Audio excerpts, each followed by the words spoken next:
Hello students, welcome to our class. आज के class के अंदर हम क्लास इंटर को डिस्कस करेंगे और मैं आपका टीचर सर अफजल। और आज हम डिस्कस करने जा रहे हैं एब्सोल्यूट ज़ीरो और इसके अलावा काइनेटिक मॉलिक्यूलर थ्योरी के जो पोस्टुलेट्स हैं उनको अच्छे तरीके से डिफ़ाइन करेंगे, ठीक है। लेकिन उससे पहले एक स्टूडेंट ने जो है वो उसका मैं नाम यहाँ पे लेता हूँ, महबूब अली। उसने एक क्वेश्चन पूछा है कि सर जो है चार्ल्स लॉ के अंदर टेम्परेचर नेगेटिव रहेगा या पॉजिटिव रहेगा, प्लीज़ जो है सर वो इसको अच्छे तरीके से डिस्क्राइब करें, ठीक है। तो मैं पहले आपका जो क्वेश्चन है उसका आंसर दे रहा हूँ, ठीक है। तो एक मरतबा फिर मैं लिखता हूँ चार्ल्स लॉ को, ठीक है। चार्ल्स लॉ में एक्चुअली जो आपकी इक्वेशन होती है वो ये होती है चार्ल्स लॉ के अंदर, ठीक है। वो क्या होती है आपकी इक्वेशन कि आपका जो वॉल्यूम होता है that is directly proportional to temperature. लेकिन ये जहन में रखें, ये जो आपका टेम्परेचर है ये है एब्सोल्यूट टेम्परेचर। क्या है? एब्सोल्यूट टेम्परेचर है, ठीक है। एब्सोल्यूट टेम्परेचर का मतलब ये होता है कि ये टेम्परेचर आपका नेगेटिव भी कंसीडर किया जा सकता है और यही टेम्परेचर आपका पॉजिटिव भी कंसीडर किया जा सकता है, ठीक है। तो आपको पता है इन दोनों क्वांटिटीज़ के दरमियान V यहाँ पे रिप्रेजेंट कर रहा है वॉल्यूम को और T जो है वो डिफ़ाइन कर रहा है टेम्परेचर को, ठीक है। और चार्ल्स लॉ ये डिफ़ाइन करता है कि जितनी क्वांटिटी गैस की, ठीक है। और ये जहन में रखें this Charles law, the Charles law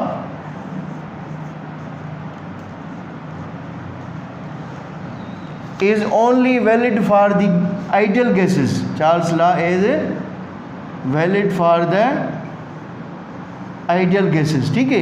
ये लॉ सिर्फ और सिर्फ एप्लीकेबल है गैसेस के लिए, लिक्विड्स के लिए भी नहीं, ठीक है ना। इस लॉ को हम सिर्फ और सिर्फ जो है वो गैसेस के ऊपर अप्लाई कर सकते हैं। The Charles law is valid for only gaseous states, ठीक है। तो आपको पता है जितनी वॉल्यूम की मैग्नीट्यूड इंक्रीज़ होती है चार्ल्स लॉ के अंदर उतना ही आपका जो है वो टेम्परेचर भी क्या होता है, इंक्रीज़ होता है, ठीक है। ये मैंने पिछले लेक्चर के अंदर जो है वो इसको डेमोन्स्ट्रेट किया था, ठीक है। लेकिन इसमें जो एक पॉइंट है वो बहुत ज़्यादा इम्पॉर्टेंट है जो आपको समझनी है, ठीक है। जब चार्ल्स लॉ ने जो है वो इस प्रैक्टिकल को परफॉर्म किया तो इसने एक चीज़ जो है वो ऑब्ज़र्व की, ठीक है। कौन सी चीज़ इसने ऑब्ज़र्व की? इसने ये चीज़ ऑब्ज़र्व की कि इसने पहले तो टेम्परेचर को इंक्रीज़ करके देखा, ठीक है। एक होता है पॉजिटिव टेम्परेचर, दूसरा होता है नेगेटिव। मैं यहाँ पे जो है वो आपके लिए एक स्केल बना देता हूँ, ठीक है, ताकि आपको ईज़िली समझ में आ जाए, ठीक है। तो सपोज़ कर लीजिए ये इसकी मीडियम लेवल है दैट इज़ 0 सेंटीग्रेड, ठीक है। तो जब ये टेम्परेचर ऊपर की तरफ राइज अप हो रहा था तो इसको हम कहते हैं पॉजिटिव टेम्परेचर, ठीक है। तो पॉजिटिव टेम्परेचर को इंक्रीज़ करने की वजह से भी वॉल्यूम आपका इंक्रीज़ हो रहा था, ठीक है। लेकिन जब हम नेगेटिव टेम्परेचर में आ रहे थे तो जस्ट हमारी एक लिमिट थी दैट वाज 273 सेंटीग्रेड, ठीक है। ये एक ऐसा टेम्परेचर था जिसके बाद जो गैस की स्टेट होती है वो चेंज हो जाती है। मींस इस टेम्परेचर के अगर आप और नीचे जाएंगे फॉर सपोज -275 तो यहाँ पे जो गैसियस स्टेट होगी वो चेंज हो जाएगी लिक्विड के अंदर, ठीक है। तो ये लॉ जो है यहाँ पे वैलिड नहीं होता। अगर नेगेटिव की बात करें तो ये लॉ सिर्फ और सिर्फ -273 सेंटीग्रेड तक क्या है, वैलिड है। और आपको पता होना चाहिए कि -273 सेंटीग्रेड इक्वलेंट होता है -273 सेंटीग्रेड ऑलमोस्ट जो होता है वो आपका अप्रोक्स इक्वल होता है किस चीज़ के, 0 केल्विन के, ठीक है। तो ये आपका एक जो है वो ऐसा टेम्परेचर है, इससे नीचे अगर आप जाओगे, क्या इससे नीचे अगर आप जो है वो टेम्परेचर को जो है वो लेके जाएंगे तो जो ये वॉल्यूम है गैस का वो क्या हो जाएगा, गैस से कन्वर्ट हो जाएगा लिक्विड के अंदर, ठीक है।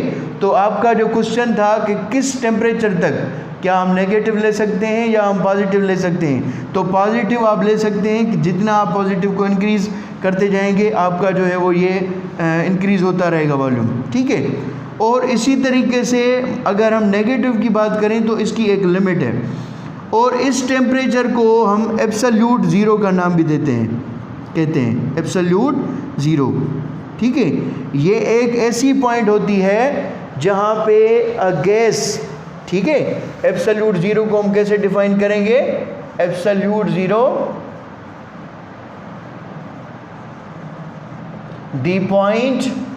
the point where the gas convert into liquid, ठीक है। जब आपकी गैस लिक्विड के अंदर कन्वर्ट हो जाए तो उसको हम क्या कहते हैं, एब्सोल्यूट ज़ीरो, ठीक है। तो ये आपके क्वेश्चन का आंसर था, ठीक है। उसके बाद हम जाते हैं अपनी नेक्स्ट टॉपिक के ऊपर, वो है हमारी kinetic molecular theory of gases, kinetic molecular theory of gases.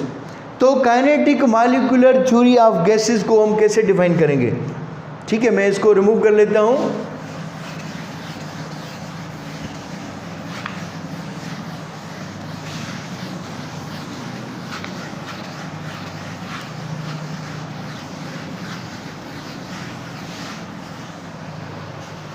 ठीक है, kinetic molecular theory of gases, kinetic molecular theory of gases, ठीक है। काइनेटिक वर्ड आपको पता है ये फिज़िक्स में वर्ड रिलेटेड होता है मोशन से। काइनेटिक वर्ड किस चीज़ से रिलेटेड होता है, मोशन से। और अगर हम मॉलिक्यूल्स की बात करें तो यहाँ पे इस टॉपिक के अंदर हम जितनी भी प्रॉपर्टीज़ को डिस्कस करेंगे that are related to the molecules, not to the atoms, not to the other ions, but about the molecules, ठीक है। तो इस थ्योरी के अंदर किस चीज़ की प्रॉपर्टीज़ जो है वो बयान की जाएंगी, molecular theory of the gases, means जो गैसेस के मॉलिक्यूल्स हैं उनकी क्या प्रॉपर्टीज़ हैं वो इसके अंदर जो है वो हम डिस्कस करेंगे।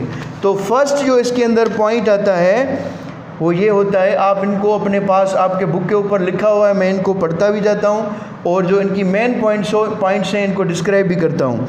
All gases are composed of molecules, all gases are composed of molecules. जितनी भी हमारी गैसेस हैं वो कौन सी चीज़ की बनी हुई हैं, मॉलिक्यूल्स की बनी हुई हैं, ठीक है। विच पजेस सिमिलर फिजिकल बिहेवियर, ठीक है। विच पजेस, ये इसकी वन पॉइंट, विच पजेस सिमिलर फिजिकल प्रॉपर्टीज, ठीक है। तो मैं इसको डिफाइन भी करता जाता हूँ। पहली हमारे पास पॉइंट क्या है, all gases are composed of molecules, means हमारे पास जितनी भी गैसेस हैं वो सारी कौन सी चीज़ की बनी हुई हैं, वो सारी मॉलिक्यूल्स की बनी हुई हैं। नंबर टू, विच पजेस सिमिलर फिजिकल प्रॉपर्टीज़, उन सारी गैसेस को क्या है, सिमिलर फिजिकल प्रॉपर्टीज़ हैं, ये ज़हन में रखना है। ये सिर्फ बात कर रहा है फिज़िकल प्रॉपर्टीज़ की, ठीक है। सारी गैसेस की जो फिज़िकल प्रॉपर्टीज़ हैं वो सेम है, लेकिन उनकी केमिकल प्रॉपर्टीज़ हमेशा क्या होती हैं, डिफरेंट होती हैं। क्योंकि आपको पता है अकॉर्डिंग टू केमिस्ट्री हर गैस का अपना फार्मूला है, मीन्स इसकी कंपोजिशन चेंज हो गई, कंपोजिशन चेंज होगी तो उसकी केमिकल प्रॉपर्टी चेंज हो जाएगी। तो सिर्फ हमें क्या पढ़ना है कि उनकी फ़िज़िकल प्रॉपर्टी सेम रहेगी, ठीक है। उसके बाद a finite volume of gas contains a large number of molecules, ठीक है। और कितने मॉलिक्यूल्स होते हैं, अबाउट जो मॉलिक्यूल्स होते हैं वो आपके अबाउट 3 × 10⁻25 जो होते हैं आपके मॉलिक्यूल्स होते हैं of air in 1 metre cube volume. ठीक है, तो ऑलमोस्ट अगर गैसेस हैं तो आपके 3 × 10⁻25 मॉलिक्यूल्स होते हैं एयर के अंदर। कितनी एरिया के अंदर, कितनी वॉल्यूम के अंदर? 1 मीटर क्यूब। ठीक है, अब आपको पता है मीटर क्यूब लिखा हुआ है, पावर 3 है, क्योंकि आपको पता है कि वॉल्यूम जो है वो आपका 3 फैक्टर्स के ऊपर डिपेंड करता है, length into breadth into height. ठीक है, तो ये भी आपका जो है वो क्या हो जाएगा, क्यूब के अंदर कन्वर्ट हो जाएगा। इसकी जो यूनिट होगी वो क्या होगी, मीटर क्यूब के अंदर। ठीक है, उसके बाद में इसका जो है वो सेकंड पोस्टुलेट जो है वो डिफाइन करता हूँ। आप इनको जो है वो अच्छे तरीके से नोट कर लें। मैं सेकंड जो है वो पोस्टुलेट पे जा रहा हूँ।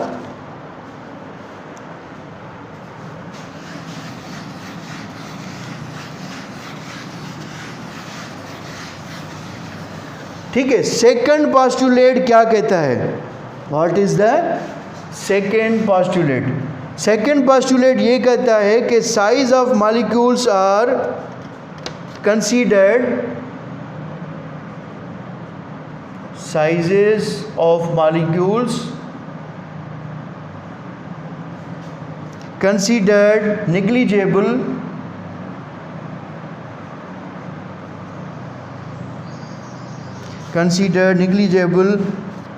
as compared to the distances between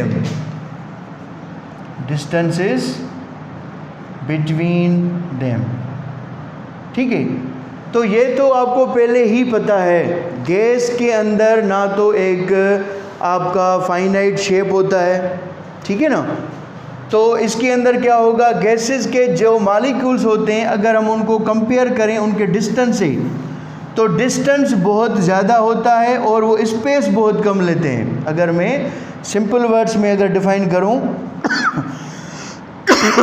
अगर मैं सिंपल वर्ड्स में इसको डिफ़ाइन करूं तो गैस के मॉलिक्यूल्स के लिए जो वॉल्यूम होती है वो बहुत ज़्यादा होती है, लेकिन वो स्पेस जो होते हैं वो बहुत क्या लेते हैं, कम लेते हैं। ठीक है, क्योंकि उनमें डिस्टेंसेस ज़्यादा होते हैं। ठीक है, क्योंकि अगर एक बड़ा हॉल हो और उसमें जस्ट 5 स्टूडेंट बैठे हों तो अकॉर्डिंग टू कैपेसिटी उनकी डेंसिटी जो है वो क्या होगी, वॉल्यूम बहुत ही कम होगी।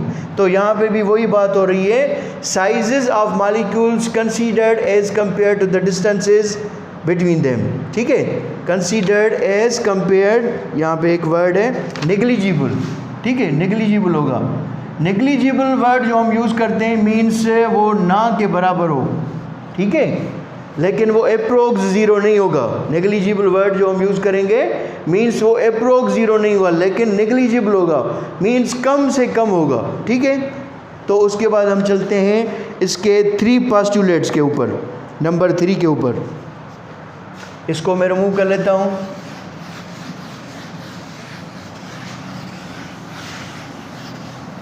Postulate number 3। तो पोस्टुलेट नंबर 3 हमें क्या बताता है, molecules of gas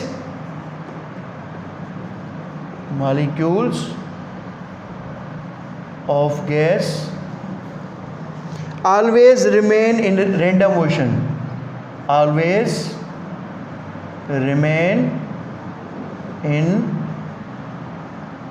random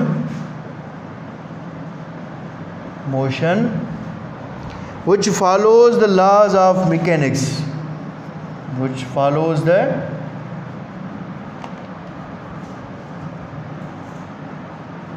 law of mechanics।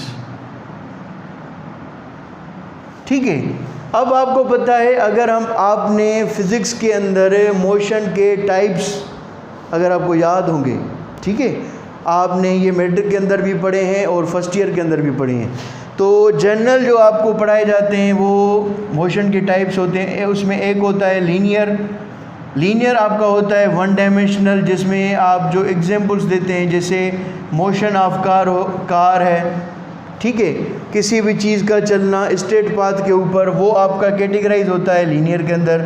फिर वाइब्रेटरी होता है जिसमें वो वाइब्रेशन करता है टू एंड फ्रो, इसी तरीके से सर्कुलर होता है जिसमें कोई चीज़ एक सर्किल के अंदर जो है वो घूमती है। ऑर्बिटल होता है, वो आपका ऑर्बिट से रिलेटेड होता है। फिर एक टाइप जो है वो पढ़ाया जाता है रैंडम मोशन। ठीक है, रैंडम मोशन में क्या होता है कि मॉलिक्यूल्स या किसी भी बॉडी की जो मोशन है वो किसी भी पर्टिकुलर डायरेक्शन में नहीं होती है, किसी भी पर्टिकुलर डायरेक्शन में नहीं होती है। जैसे आपको पता है बर्ड्स की मोशन है, परिंदे जो होते हैं उनकी मोशन जिगजैग जो है वो डायरेक्शंस में होती है। हमारे इंसेक्ट्स हैं, ठीक है, उनकी जो मोशन होती है वो भी क्या होती है, रैंडम मोशन होती है। इसमें भी वो क्या करते हैं, किसी एक जगह पे ना तो वो स्ट्रेट जाते हैं कंप्लीट, अगर स्ट्रेट जाएं तो हम उनको लीनियर कहेंगे, अगर वो किसी सर्किल में घूमें तो हम उनको सर्कुलर कहेंगे।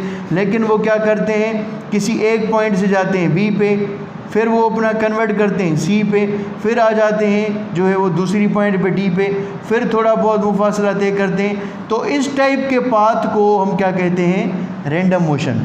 ठीक है, लेकिन यहाँ पे एक क्वेश्चन है, गैस मॉलिक्यूल्स के अंदर जो है वो रैंडम मोशन क्यों होती है? ठीक है, क्योंकि आपको पता है, सपोज़ कर लीजिए मैं एक यहाँ पे कंटेनर लेता हूँ, इसमें मॉलिक्यूल्स जो हैं वो क्या हैं, प्रेजेंट हैं। क्या हैं, मॉलिक्यूल्स प्रेजेंट हैं। तो ज़रूरी नहीं है कि ये सारे मॉलिक्यूल्स एट अ टाइम एक साथ क्या करें, कोलाइड करें। क्या करें, कोलाइड करें। तो ये मॉलिक्यूल्स हो सकता है इसके साथ कोलाइड करे, ये इसके साथ कोलाइड करे।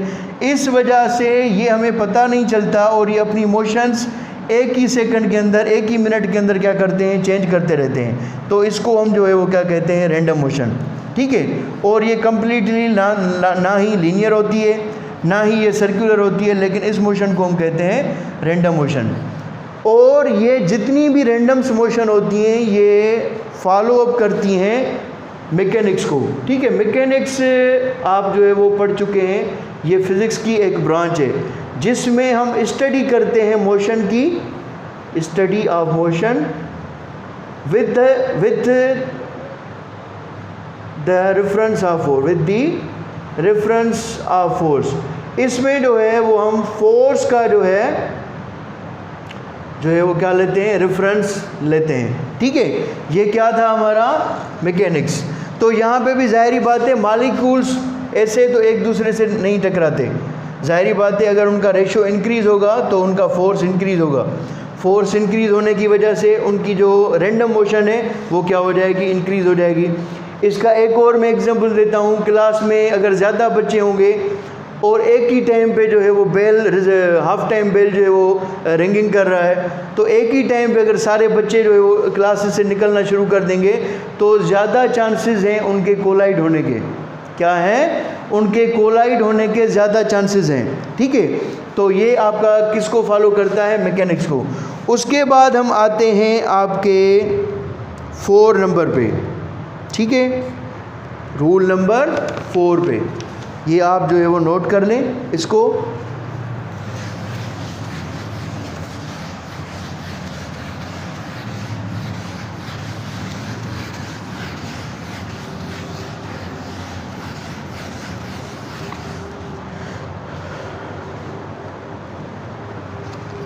ठीक है, उसके बाद है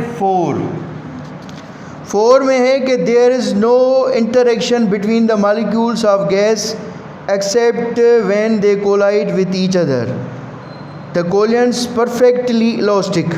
ठीक है, अब हम फिज़िक्स के अंदर 2 चीज़ें पढ़ते हैं, एक होती है आपकी इलास्टिक प्रॉपर्टी और दूसरी होती है आपकी इनइलास्टिक प्रॉपर्टी। ठीक है, लेकिन यहाँ पे क्या होता है कि जितने भी आपके मॉलिक्यूल्स होते हैं वो अपनी perfectly kinetic energy and momentum एक दूसरे में क्या करते रहते हैं, शिफ्ट करते रहते हैं। ठीक है ना, तो ये इनकी एक प्रॉपर्टी होती है, मॉलिक्यूल्स प्रॉपर्टी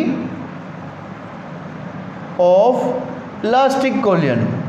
इलास्टिक कोलियन में एट अ टाइम आपकी kinetic energy as well as momentum क्या होता रहता है, शिफ्ट होता रहता है। अब यहाँ पे मुझे इस चीज़ को डिफ़ाइन करने की ज़रूरत नहीं है कि काइनेटिक एनर्जी क्या है और मोमेंटम क्या है, ये आप जो है वो फर्स्ट ईयर के अंदर पढ़ चुके हैं। मोमेंटम होता है प्रोडक्ट ऑफ, क्या होता है, मोमेंटम को हम किस जो है वो से p से रिप्रेजेंट करते हैं, और ये होता है आपका m into v, product of mass into velocity, that is the linear momentum, not the angular.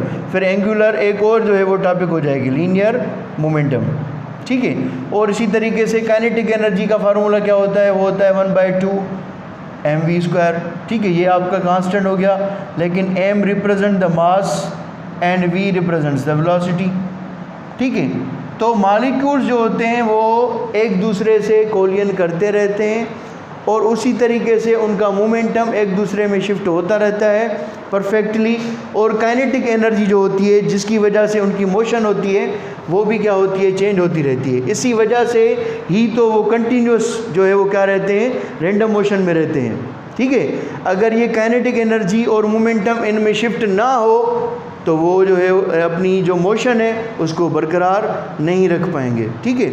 उसके बाद हम आते हैं पोस्टुलेट नंबर 5 पे, पोस्टुलेट नंबर 5 पे, that is collisions of molecules with the walls of container are regarded as the pressure of the gases, ठीक है। आपको पता है कि जितने भी हमारे मॉलिक्यूल्स गैसेस के होते हैं, ठीक है, आपको पता है यहाँ पे हम जस्ट जो प्रॉपर्टीज़ पढ़ रहे हैं वो गैसेस की पढ़ रहे हैं, ठीक है ना। The molecules number 4, the collisions of molecules with the walls of container are regarded as the pressure of the gas. The collision of the molecules of gases on the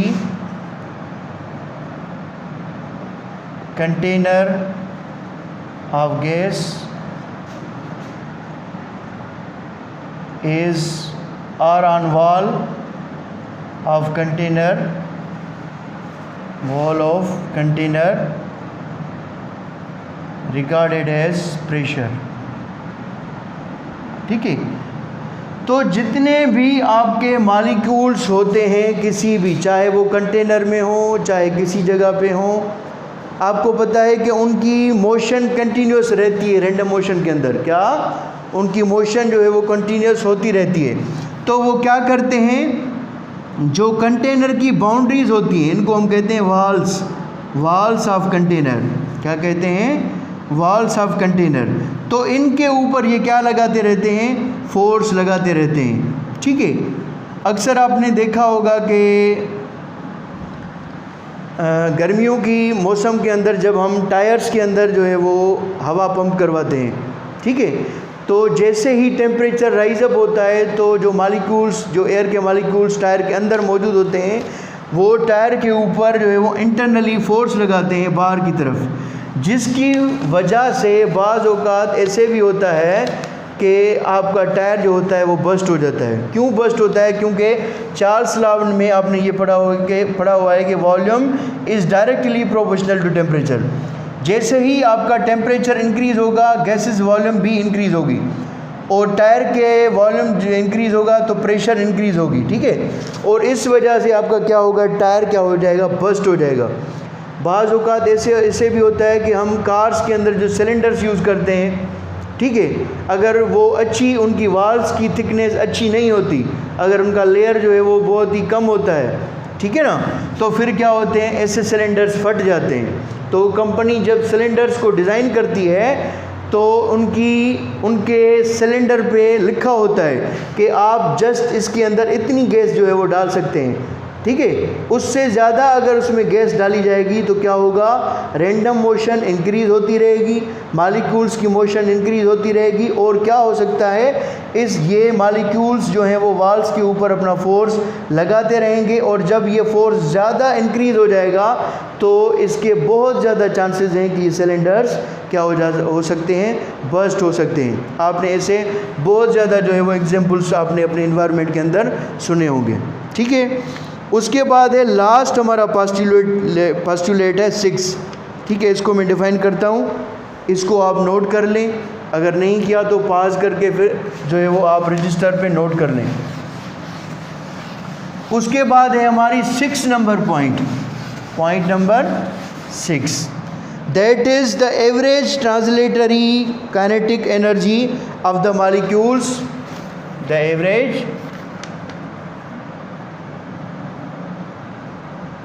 kinetic energy translatory, ठीक है।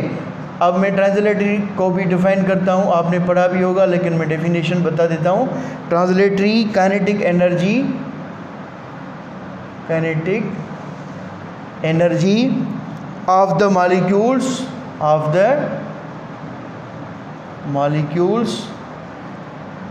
is directly proportional to the absolute temperature of the gases. Is directly proportional to the absolute temperature of gases, ठीक है। यहाँ पे बात हो रही है डायरेक्ट रिलेशन की, ठीक है।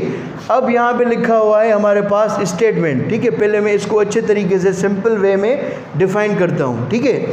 The average translatory kinetic energy, translatory motion हम उसको कहते हैं जो आपकी ऐसी मोशन हो जो किसी भी वन डायमेंशनल मोशन को रिप्रेजेंट करती है, जो किसी भी एक डायमेंशन के अंदर होती है, उसको हम कहते हैं ट्रांसलेटरी मोशन, ठीक है।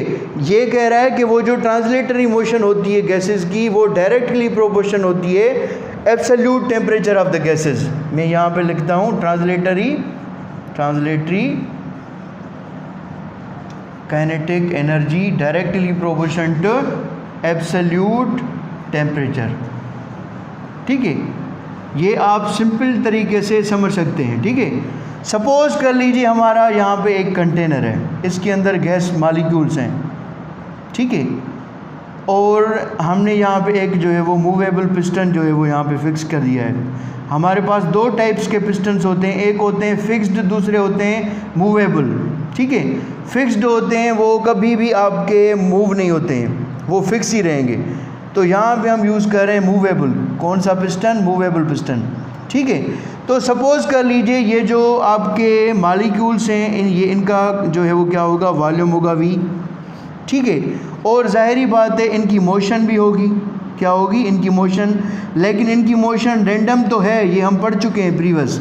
लेकिन अगर कोई मॉलिक्यूल बिल्कुल स्ट्रेट जाएगा और कंटेनर की वॉल्स के ऊपर फोर्स लगाए तो वो मोशन आपकी किस तरीके से रिकॉर्ड होगी? वो होगी आपकी ट्रांसलेटरी मोशन। क्योंकि जब मॉलिक्यूल कंटेनर के बिल्कुल perpendicular walls of the container जाता है तो उस कंडीशन में उस मॉलिक्यूल्स की जो मोशन होती है उसको हम रिकॉर्ड करते हैं एज ए ट्रांसलेटरी, ठीक है।